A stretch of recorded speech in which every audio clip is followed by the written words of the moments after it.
Personally ഞാനൊരു കാര്യം ചോദിച്ചോട്ടെ, ചേട്ടന്റെ ഈ സൗന്ദര്യത്തിന്റെ രഹസ്യം എന്താണ്? ഞാനത് പറയാം. ഇന്നേ വരെ ഒരു ചാനലിൽ ഞാൻ വെളിപ്പെടുത്താത്ത രഹസ്യമാണ്.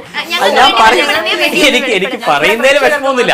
പക്ഷെ ദയവ് ഇത് നിങ്ങളായിട്ട് ആരോട് പറയും, ഇത് രഹസ്യമായി വെക്കണം.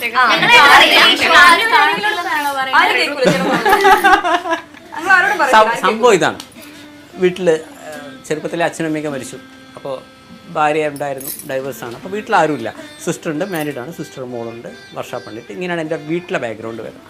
അപ്പോൾ പ്രാക്ടിക്കലി സ്പീക്കിംഗ് എൻ്റെ വീടുകളിൽ 2 വീടുണ്ട്, 3 വീടുണ്ടായിരുന്നു. ഒരു വീട് വിറ്റിട്ടാണ് സിനിമ എടുത്തത്. അപ്പോൾ 2 വീടുണ്ട്. ഇപ്പോൾ ഞാൻ എറണാകുളത്ത് ഒരു ഫ്ലാറ്റ് വാങ്ങുന്നുണ്ട്, തിരുവനന്തപുരത്തും ഉദ്ദേശിക്കുന്നത്. അപ്പോൾ നിലവിലിപ്പോൾ 2 വീടും ഞാനും ഒരു സ്റ്റുഡിയോയിലും. അപ്പോൾ അധികം സ്റ്റുഡിയോയിലൊക്കെ കിടന്നുറങ്ങാം. അപ്പോൾ എല്ലാ വർക്കും ഞാൻ തന്നെ ചെയ്യണം.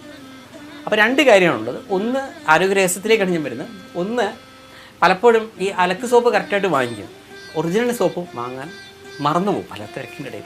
അപ്പോൾ കുളിക്കുന്ന സമയത്താണ് അലക്ക് സോപ്പ്, അലക്കെങ്കിൽ അലക്ക്. ഇതാണ് ഒന്ന്. പിന്നെ പല തിരക്കിനിടയിൽ കുളിക്കാനേ മറന്നു.